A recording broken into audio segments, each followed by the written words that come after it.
de perto a tragédia de Brumadinho, sobrevoamos o local.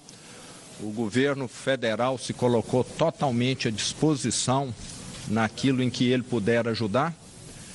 E quero lembrar que ontem, tão logo o acidente foi anunciado, nós agimos imediatamente, conseguimos resgatar várias pessoas que estavam ilhadas, as buscas ainda continuam, sabemos que a chance de ter sobrevivente é pequena, mas ainda há, então estamos esperançosos e fazendo todo o trabalho necessário. Quero frisar também que os envolvidos nessa tragédia serão punidos exemplarmente. Todas as medidas judiciais já foram tomadas, recursos na casa dos bilhões de reais bloqueados, de forma que a punição seja a mais rigorosa possível. E quero salientar também que os protocolos, a legislação terá de ser revista, porque essa barragem que rompeu, ela era uma barragem inativa há anos, que não recebia mais nenhum tipo de material. Então nós estamos vendo que aqui em Minas os mortos estão ressuscitando, o que é muito preocupante. Então vai ser necessário rever protocolos, porque não podemos ficar sujeitos a que esse tipo de coisa ocorra novamente. Então tanto critérios federais quanto estaduais muito provavelmente serão revistos depois desta tragédia, que é algo totalmente inédito. E estamos abertos aí para 3 perguntas. O senhor já tem informações do que foi decidido aqui na reunião? O governo pediu ajuda do governo federal? O governo federal deve nos ajudar no sentido de estar trazendo alguma tecnologia lá de fora que ajude a recuperar os corpos que estão soterrados, porque é muito difícil você localizar um corpo a 5, 10 metros de profundidade. Israel já se ofereceu para poder fazer isso. O que é punir exemplarmente, governador? O que é punir exemplarmente? Seguir todos os rigores da lei. Nós não podemos querer aqui no Brasil pena de morte se a lei não prevê isso. Aquilo que a lei prevê será feito. A última licença da legislação ambiental após esse ocorrido lá. Repete? As licenças das barragens. A legislação ambiental, tanto de Minas quanto do Brasil, são das mais rigorosas. É prematuro fazer qualquer diagnóstico da tragédia de ontem, mas, a princípio, todos os alvarás, todas as licenças estavam em dia. E uma mina desativada há 4 anos se rompeu. Uma mina que já estava praticamente coberta pela vegetação. Então é muito preocupante, nós vamos ter de rever, porque é algo que não poderia ter acontecido pelos protocolos existentes. E vou deixar o pessoal aqui da área técnica para responder vocês aí com mais detalhes. Encerrou. Só encontraria um corpo do governador ontem. E os sobreviventes de hoje, governador? Fala rapidinho. Fala.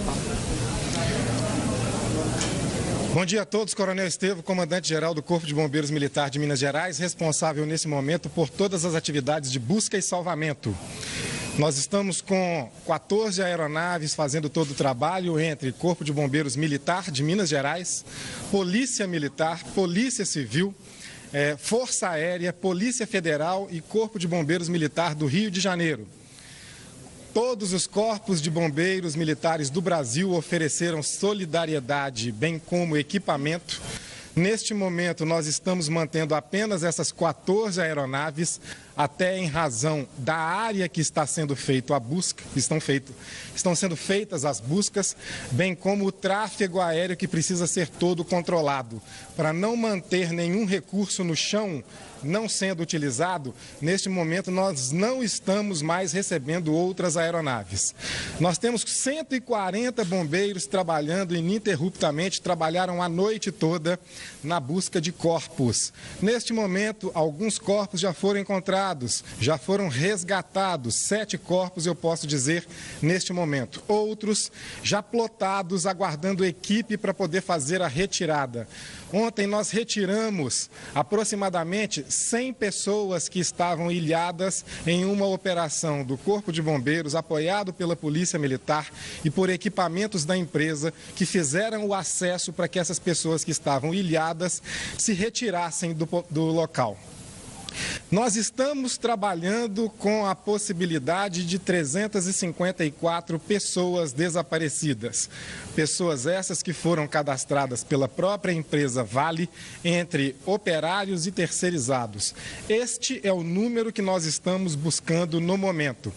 Caso os familiares que estão buscando o local, demandando, reclamando algumas pessoas que não foram encontradas, parentes, amigos, familiares, estas pessoas estarão sendo cadastradas pela Coordenadoria Estadual de Defesa Civil e passam a integrar um rol de novos desaparecidos que o bombeiro vai buscar. Então, nesse momento, trabalhamos com 354 pessoas desaparecidas que faremos todo o trabalho.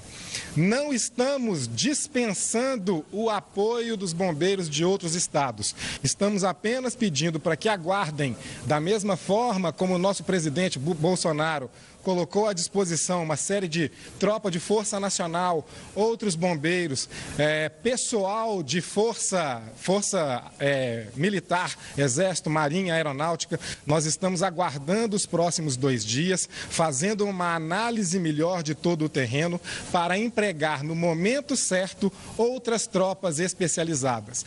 Muito provavelmente vamos precisar de cães farejadores a partir de segunda-feira, e aí a gente vai fazer o contato tanto com o governo federal quanto com cada um dos corpos de bombeiros militares do Brasil que estão disponibilizando todo este apoio. Estas são as informações que a gente tem nesse momento no que se refere à busca e salvamento. Última informação, temos ainda possíveis vítimas vivas? Sim, temos a possibilidade de 4 pontos que estão sendo trabalhados durante toda a manhã com possíveis vítimas vivas. Então, existe sim a esperança de vítimas vivas. O Corpo de Bombeiros vai trabalhar ininterruptamente para não só bater toda a área com possibilidade de vítimas vivas, como até o último momento de vítimas desaparecidas. Então, o trabalho vai se prolongar no tempo durante semanas para que a gente possa dar notícia a todas as famílias quanto a esses desaparecidos. Ajuda do Exército, além do... Neste momento não, nós estamos aguardando, nós podemos ter, como o próprio presidente disse, a disponibilização de programas tecnológicos de Israel para a busca de pessoas soterradas. Estamos aguardando e poderemos utilizar a partir de segunda-feira. Não, 7 corpos já retirados. Eu tenho outros plotados, eu não tenho como te dizer nesse momento quantos. Ok?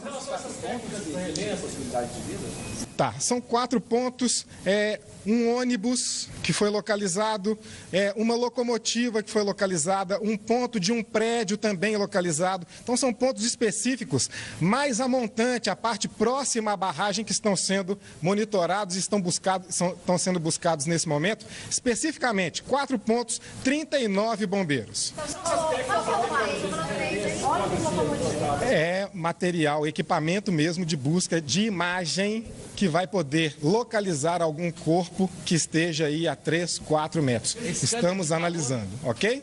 É um scanner de calor, é isso? Não é de calor. 3 pontos, locomotiva, prédio e ônibus. No prédio. Então vamos. Então eu tenho um ônibus, eu tenho um prédio e próximo um restaurante, uma locomotiva e a comunidade Parque das Cachoeiras. São esses 4 pontos que eu tenho possibilidade de vítimas vivas. Desde as 7 da manhã as equipes estão no local, ok? Obrigado.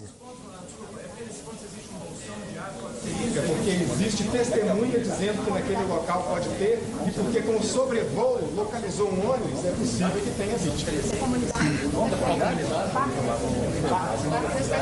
Parque das Cachoeiras. Parque das Cachoeiras. Parque das Obrigado, Cachoeiras. Coronel Borges, Defesa Civil. Bom dia a todos. Boa tarde já, né? Coronel Borges, coordenador estadual de Defesa Civil, chefe do gabinete militar do governador. Bom, desde ontem, às 13h20, quando ocorreu o evento, o desastre, nós estamos com a Defesa Civil do Estado mobilizada. Foi montado o gabinete de crise no âmbito do governo do Estado, no nível estratégico. Paralelamente a isso, nós montamos um centro de integrado de coordenação e controle em nível tático, no prédio de serviço lá na Alterosa, onde estão todas as forças, todos os órgãos envolvidos na área de salvamento e defesa civil do Estado. E na Faculdade Asa, em Brumadinho, um centro operacional onde nós estamos com todo o esforço, todo o aporte necessário para as ações de busca, salvamento e apoio humanitário às pessoas vítimas da tragédia.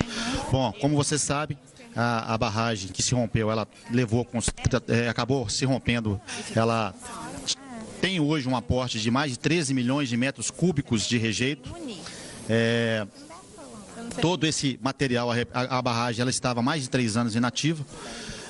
Há uma outra barragem ao lado, com água, e que está sendo monitorada de forma constante, em face do risco que ela pode apresentar de rompimento e agravar a situação de por onde passou, por onde aconteceu o desastre. Importante a gente salientar que todas as vezes nos perguntam, fazendo um paralelo com o desastre de Fundão, esse desastre ele corresponde a cerca de 20% do que aconteceu em Fundão, cerca de 1/4, o que traz uma área de abrangência menor, mas que nos traz uma preocupação em termos de perdas humanas que pode superar em muito o que ocorreu em Fundão. Como o Coronel Estevão disse, nós temos hoje um cenário de mais de 350 pessoas desaparecidas, funcionários da Vale, mas também temos pessoas ribeirinhas de pousadas e que moradores da região que também podem estar desaparecidos. Nós aguardamos uma posição melhor para a gente ter essa definição. O serviço de água, o manancial Paraupeba, que foi atingido pelos rejeitos, ele faz o abastecimento da região metropolitana de Belo Horizonte, mas ontem o gabinete de crise fez as intervenções necessárias junto à Copasa e a Copasa fez o desvio do abastecimento de água da região metropolitana para o manancial de Rio Manso, e o abastecimento de água da região metropolitana da capital está inalterado, sem nenhum tipo de prejuízo para o abastecimento da população. Eu gostaria de deixar isso bem claro. A CEMIG já está trabalhando e de forma muito rápida, tem restabelecido de forma pontual o fornecimento de energia elétrica para mais de 2.000 famílias que no primeiro momento ficaram sem energia. Então esse trabalho vem sendo feito constante. O DR já está trabalhando na desobstrução de vias, também possibilitando o acesso das forças de segurança ao local, à área crítica. As ajudas humanitárias, doações, nós pedimos à população que esse não é uma prioridade nesse momento, mas aqueles que quiserem fazê-lo, podem fazê-lo através dos batalhões da Polícia Militar, que eu vou nominar agora. 5º Batalhão da Polícia Militar no bairro Gameleira, 18º Batalhão da Polícia Militar em Contagem, 2º Batalhão de Bombeiros Militares em Contagem, 66º Batalhão em Betim. Também o SERVAS, o Serviço de Assistência Social do Estado, também está recolhendo donativos. Pedimos que sejam entregues nesse local, se for o caso, somente gêneros alimentícios não perecíveis, água e material de limpeza. Tá certo? Para facilitar o controle, nós temos 19 famílias que foram desalojadas, foram atingidas pelo desastre, totalizando 60 pessoas. Estão todas acolhidas, assistidas e alocadas em hotéis e abrigos por parte da Companhia Vale do Rio Doce, da Companhia Vale S.A. Estamos também com no espaço do conhecimento em Brumadinho, um local para toda vítima que aportar, vai ser dado o encaminhamento e a triagem para o socorrimento necessário, atendimento psicológico, serviço social e o encaminhamento a abrigos e hospedagem, se for o caso. As informações relativas a vítimas desaparecidos devem ser encaminhadas para o ginásio, a quadra poliesportiva de Brumadinho, onde as Defesas Civil do Estado, Municipal e os demais órgãos estão fazendo o cadastramento das pessoas atingidas pelo desastre. A Defesa Civil está 24 horas também trabalhando na assistência, no atendimento das pessoas. Temos monitorado de forma constante toda a área crítica e temos prestado todo o apoio necessário à população nesse momento. A prioridade desse momento de atuação é salvar vidas e prestar o atendimento às pessoas atingidas pelo desastre.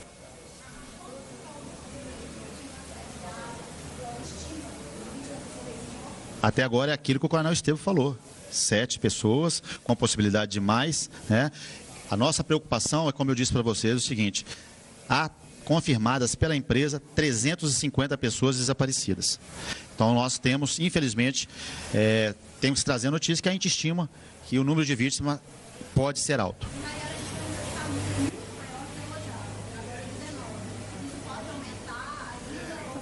Pode aumentar, mas, como eu disse, a área já está estabilizada. E podemos comparar o acidente aqui com Mariana, porque o acidente de Mariana teve uma área de repercussão muito grande, muito maior, né? E nesse caso, como eu disse, ele foi 20% do que representou Mariana. E a área crítica, ela está bem confinada, está bem estabilizada já. Senhores, só que nós precisamos de ouvir só 3 ministros, porque eles vão voltar para o gabinete de crise em Brasília. E, na sequência, nós, Coronel Borges e eu, continuamos com as perguntas.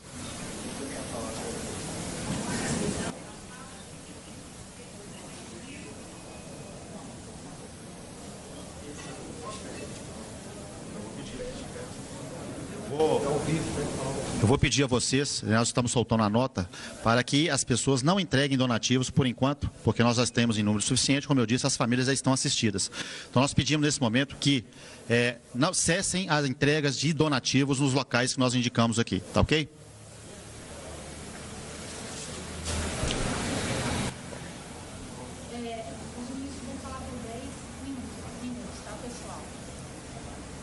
Bom, boa tarde a todos. Eu sou o ministro Bento Albuquerque, ministro de Minas e Energia. Estou aqui acompanhado pelo ministro Ricardo Salles, o ministro do Meio Ambiente, e o ministro Canuto, ministro do Desenvolvimento Regional. Estamos aqui à disposição das senhoras e dos senhores, pelo tempo aí de 10 minutos, que nós temos outras atividades aqui junto ao governo do Estado.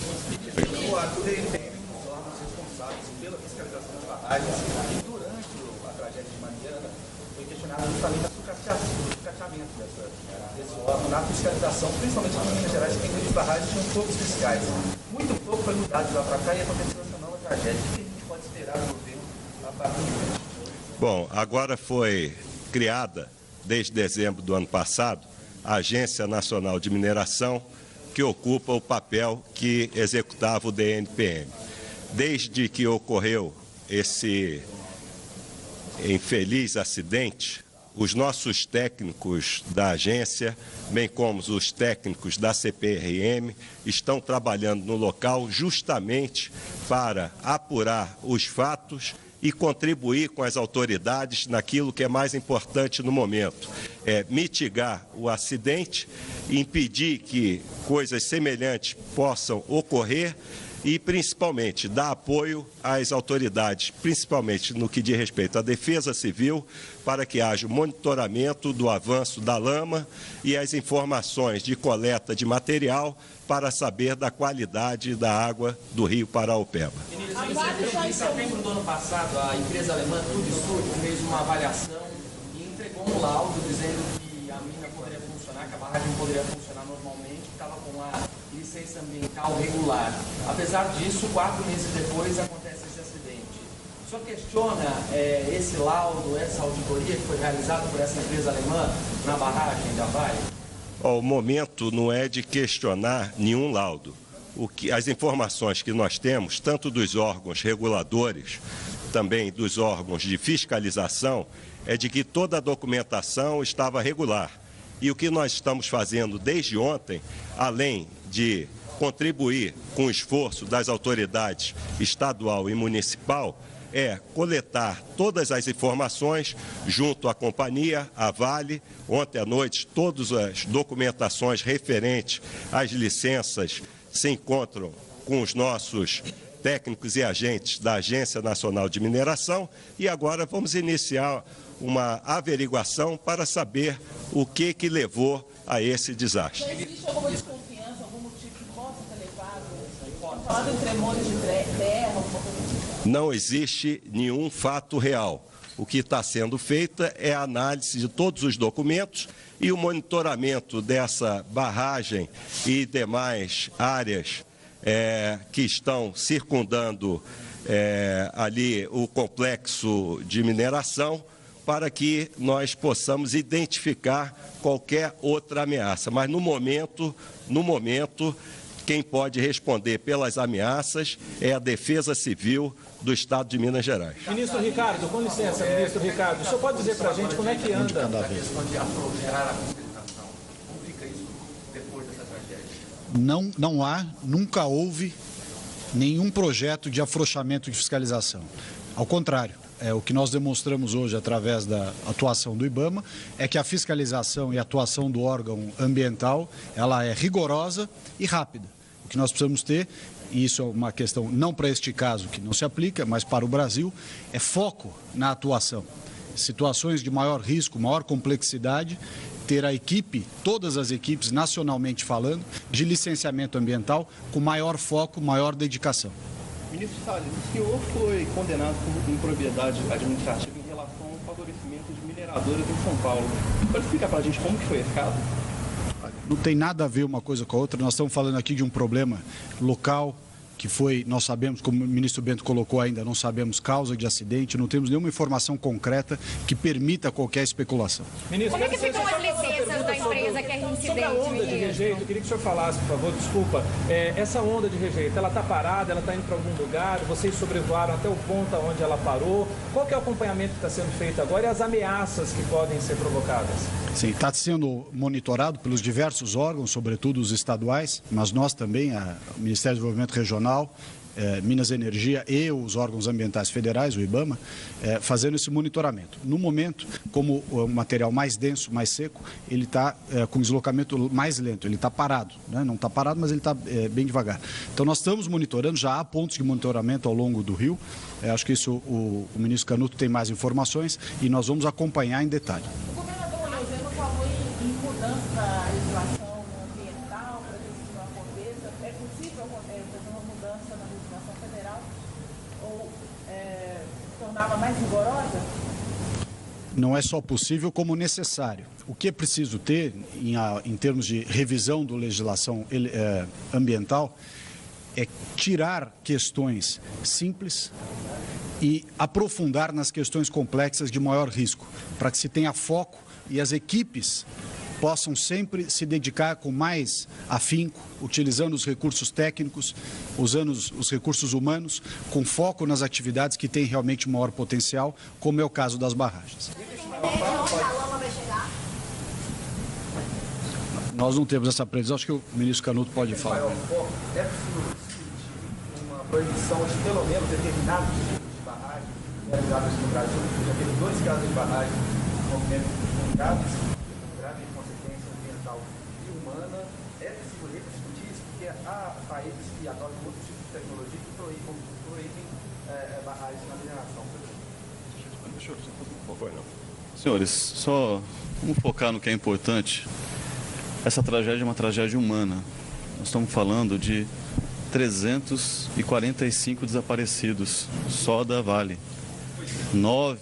7 óbitos confirmados e 2 prováveis. São 354 vidas. Então o importante agora é a gente focar no resgate, no salvamento e na identificação dessas vítimas.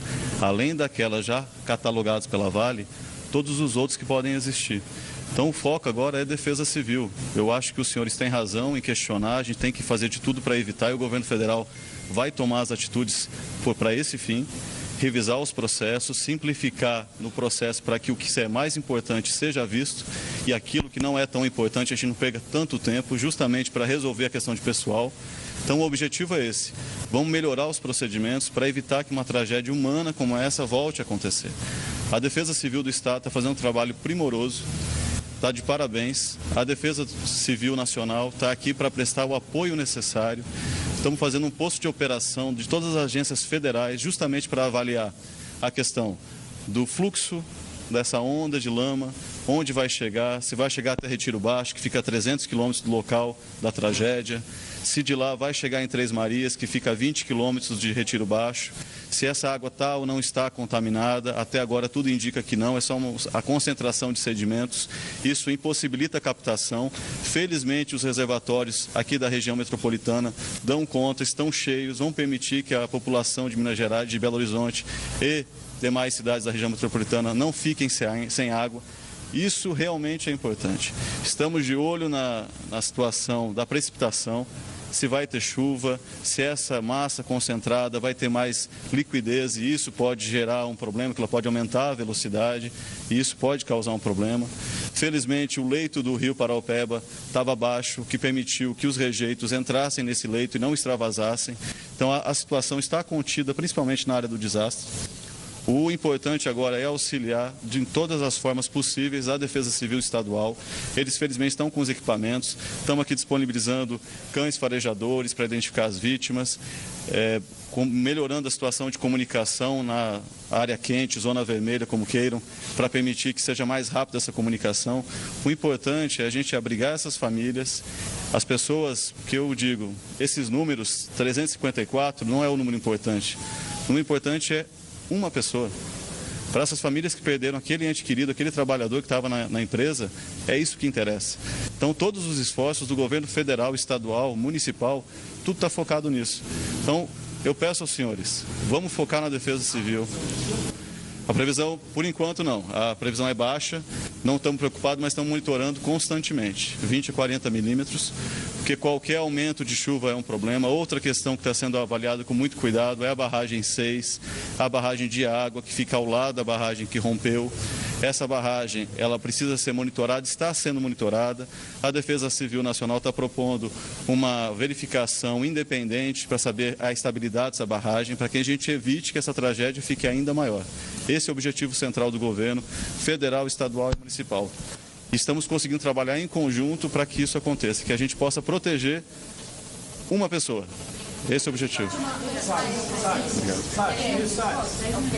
Pois não.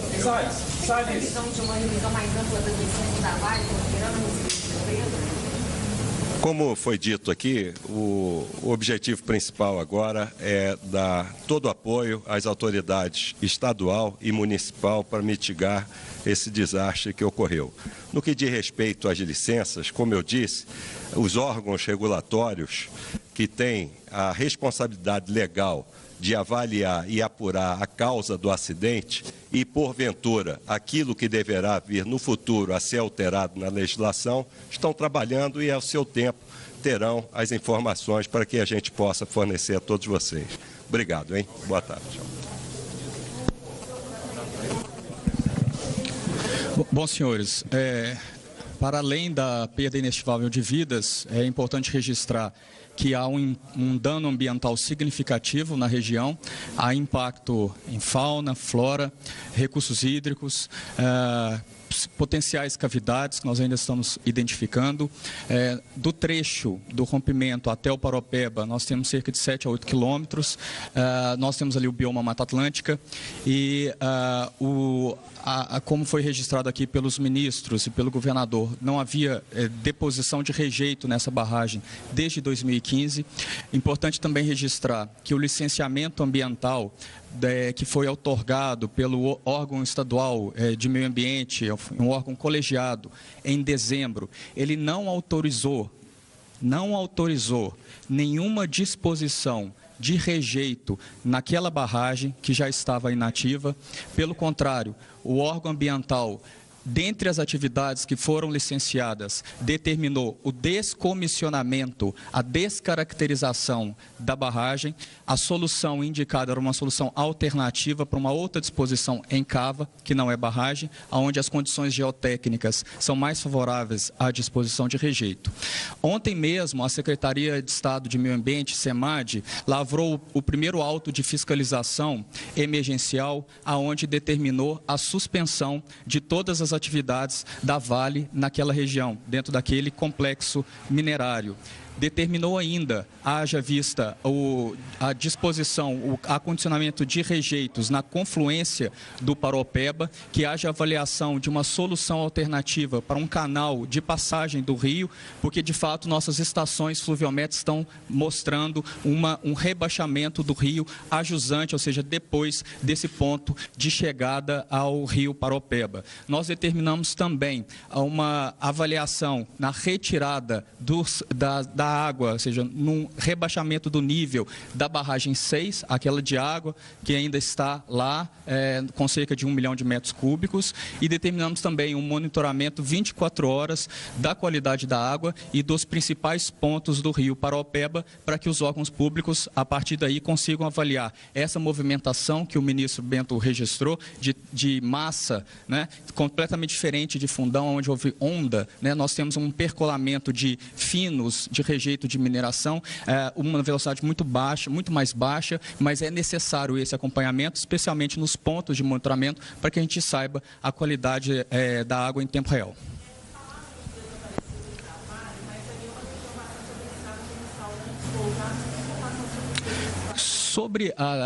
Sobre a questão de vítimas, eu gostaria de passar a palavra para o meu colega da Defesa Civil. E esclarecendo a pergunta que um repórter fez para nós há pouco, sobre a questão das penalidades, né? Que tipo de penalidades? Obviamente, as penalidades são no âmbito administrativo, civil e criminal. Nesse momento, os órgãos ambientais concentram-se nessa fase administrativa, em que nós fazemos avaliação da magnitude para estabelecermos o valor correto da penalidade, para que não termos problemas de questionamento, né, nem judicial, nem administrativo. A partir desse momento, nós temos também as outras avaliações dos órgãos próprios de controle, aí registro em especial os Ministérios Públicos. Registro que o Estado de Minas Gerais está atuando em apoio aos órgãos ministeriais. Ainda ontem, como será registrado pelo nosso Procurador-Geral de Justiça, fizemos uma reunião de convergência de informações para que todos os órgãos públicos, nesse momento, atuem de forma convergente. Mas existem outros regimes de responsabilidade que são próprios de tutela, de autoria dos órgãos ministeriais. Então, gostaria de pedir a licença dos senhores para convidar o Procurador-Geral de Justiça do Ministério Público para fazer o registro. Descomissionamento significa descaracterizar, eliminar a barragem, né? Você vai deixá-la sem a característica de barragem. Ela pode se tornar uma área de vegetação, até uma área própria para outros usos, né? Desde que toda a qualidade geotécnica dela esteja precisa e esteja dentro dos parâmetros de segurança. Muito boa tarde. Meu nome é Antônio Sérgio Toné, sou Procurador-Geral de Justiça do Ministério Público do Estado de Minas Gerais. Nós gostaríamos também de prestar contas à população, por meio da imprensa, do trabalho que o Ministério Público vem desenvolvendo nessa área. Desde o início, assim que tomamos conhecimento da tragédia, nós montamos uma equipe de promotores e técnicos que se deslocaram para o local, e outra equipe ficou na Procuradoria-Geral de Justiça já para estudar as medidas administrativas, as medidas judiciais cabíveis. Nesse momento em que há necessidade do socorro às vítimas e às instituições capacitadas e responsáveis por isso, como a Defesa Civil, o Corpo de Bombeiros. Instituições como o Ministério Público, a Defensoria Pública, o Ministério Público Federal, a própria Polícia Civil, tem uma missão simultânea, que é, nesse momento, de recolher provas, investigar as causas, os efeitos e definir as responsabilidades administrativas, cíveis e criminais por esse fato. É isso que nós estamos fazendo nesse momento. Ontem mesmo já ajuizamos importantes medidas para acautelar não só a prova, mas como também valores. A Advocacia Geral do Estado entrou com uma cautelar e conseguiu uma liminar para acautelar cerca de US$1 bilhão para as medidas iniciais. O Ministério Público de Minas Gerais entrou com uma cautelar também na comarca de Brumadinho para cautelar 5 bilhões. Salvo engano, essa cautelar foi deferida e nesse exato momento as nossas equipes estão trabalhando para reunir novas provas para que essa situação seja acautelada. né? Independentemente desse trabalho que agora é coercitivo, digamos assim, é pós o dano, né? Que nós vamos buscar a responsabilização integral e vamos cobrar da empresa, não só em juízo, mas vamos tentar buscar administrativamente, para que a empresa responsável, objetivamente responsável por esse dano, não se esconda atrás de processos judiciais que podem demorar anos e anos, e assuma essa responsabilidade objetiva, desde logo indenizando as vítimas, indenizando as pessoas que foram lesadas por esse evento. Independentemente desse trabalho que agora, infelizmente, ocorre depois do acidente, o Ministério Público já vinha investigando exatamente, especificamente, essa barragem.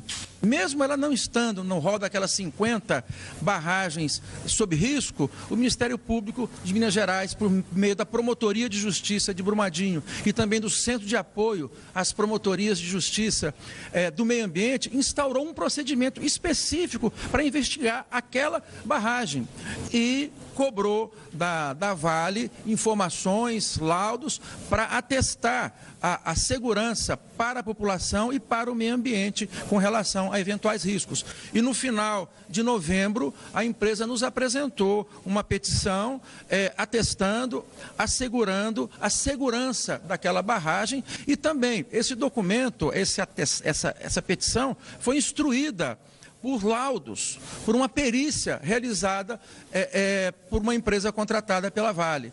E, diante desse fato, o Ministério Público não arquivou o procedimento, continuou investigando para checar essas informações e ocorreu esse acidente. Então, nós vamos buscar também numa outra vertente, juntamente com a Polícia Civil, a responsabilização criminal. Aí nós temos que especificar, provar que realmente alguém errou, né? E nós temos essa prova já que pode ser compartilhada com a Polícia Civil. Ontem, nós realizamos uma importante reunião com o apoio do governador, de todas as entidades, de todas as instituições responsáveis por esse trabalho jurídico, digamos assim. O Ministério Público de Minas Gerais, o Ministério Público Federal, o Ministério Público do Trabalho, a Polícia Civil, a Polícia Militar, a Defensoria Pública Estadual, a Defensoria Pública da União, todos convergindo num trabalho harmônico, diferentemente do que ocorreu por ocasião da tragédia de Mariana, que naquele momento as instituições, durante um bom tempo, trabalharam de forma isolada, cada instituição adotando as medidas que entendia cabíveis num certo momento, mas muitas vezes não eram convergentes, não eram harmônicas. Isso atrapalhou muito. Então agora, com esse trabalho harmônico de todas as instituições, nós vamos cerrar fogo, né, todas as instituições, para apurar e definir causas, responsabilidades e apuração. Então, olha, a apuração criminal está a cargo da Polícia Civil, nós vamos acompanhar, e se num determinado momento, né, nós reunimos provas no sentido de que o responsável indicado, ou o suspeito estiver embaralhando as investigações, atrapalhando, ou risco de fuga, enfim, se houver aqueles pressupostos que justificam uma prisão cautelar, não tenho dúvida, nós vamos pedir sim.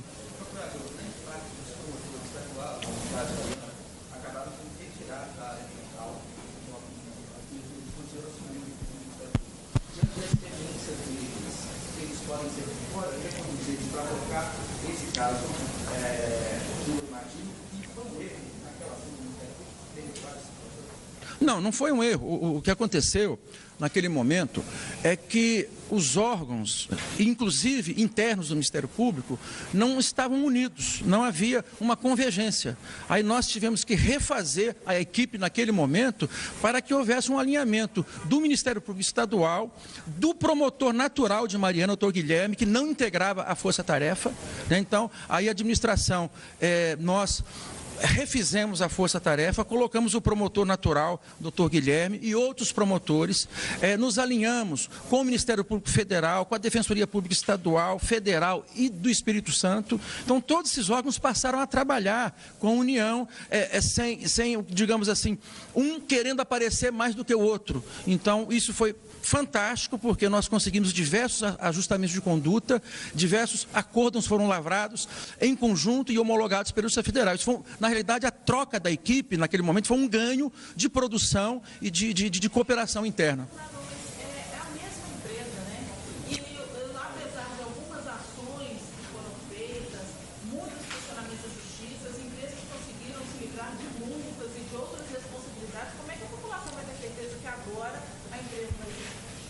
Olha, nós vamos continuar trabalhando como estamos fazendo. Nós estamos lutando para modificar essa legislação ambiental, né, já há 3 anos, há projetos de lei tramitando na Assembleia Legislativa, nós estamos apertando.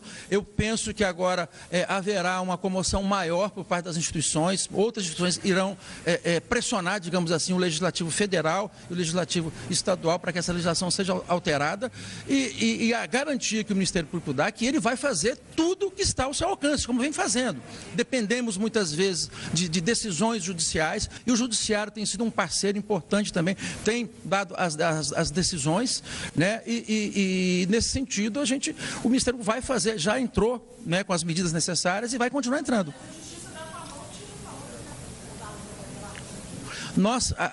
Essa primeira cautelar, nós estamos trabalhando com outras cautelares ainda hoje, né? Mas essa primeira cautelar pede um bloqueio de 5 bilhões para as despesas iniciais na área ambiental, bilhões de reais para despesas ambientais. Há um trabalho intenso também da Promotoria de Direitos Humanos em conjunto com a Defensoria Pública na questão humanitária, na questão da indenização mais célere possível das vítimas atingidas, né? Como eu disse anteriormente, vamos tentar buscar uma indenização administrativa. Os tribunais já têm os parâmetros, os valores de indenização. Não é necessário que esperemos 5, 10, 15 anos num processo para se chegar àquele valor que já se conhece. Então a empresa pode, na medida em que as vítimas foram sendo identificadas e comprovadas, promover a indenização administrativa e é isso que nós vamos buscar. Eu pretendo marcar uma reunião o mais rápido possível com o próprio presidente da Vale, né, para exigir essa forma de indenização célere, sem as amarras de um processo longo e desgastante.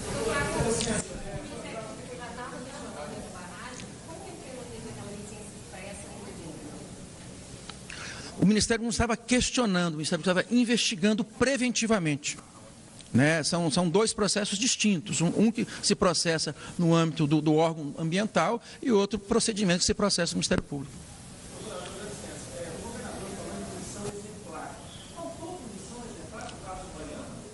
Olha, no caso de Mariana, todos envolvidos buscaram a responsabilização. Há ações penais, né, no âmbito do Ministério Público Federal e da Justiça Federal. As ações estão tramitando, as ações de indenização estão tramitando. Nós avançamos muito com esses acordos, com esse termo de ajustamento de conduta que foram feitos em conjunto pelo Ministério Público Federal, AGU, AGE, e foi formado um fundo muito importante, né, para a Renova administrar. Então, está demorado sim, poderia ser mais rápido se houvesse um mínimo de boa vontade por parte das empresas, né, responsáveis por esses danos. Eu reconheço que há uma demora muito grande, mas as decisões e as provas estão bem consistentes e essa reparação está bem acautelada com liminares e decisões na Justiça. Essa indenização virá porque as vítimas já estão praticamente todas catalogadas. Existem outras barragens, segundo o IBAMA, que estão em risco em Minas Gerais. O Ministério Público pretende se antecipar para evitar qualquer outro? Há um constante processo de monitoramento por parte do Ministério Público dessas barragens, né? O exemplo é essa do Rio Feijão. Nós estávamos monitorando, nós estávamos com um procedimento aberto e por incrível que pareça, há poucos dias a empresa apresentou ao Ministério Público um laudo atestando a segurança, né? Então isso é muito, muito preocupante, né? Não sei se a empresa foi levada em erro ou, enfim, então isso nós vamos investigar agora para definir essas responsabilidades. Muito obrigado, gente.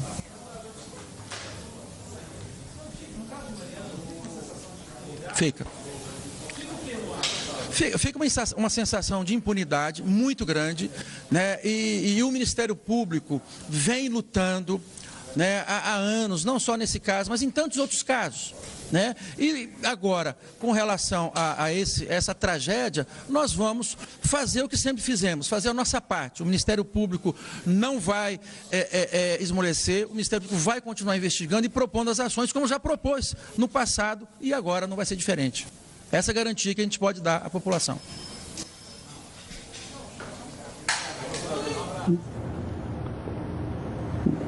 Eu não estou me vendo.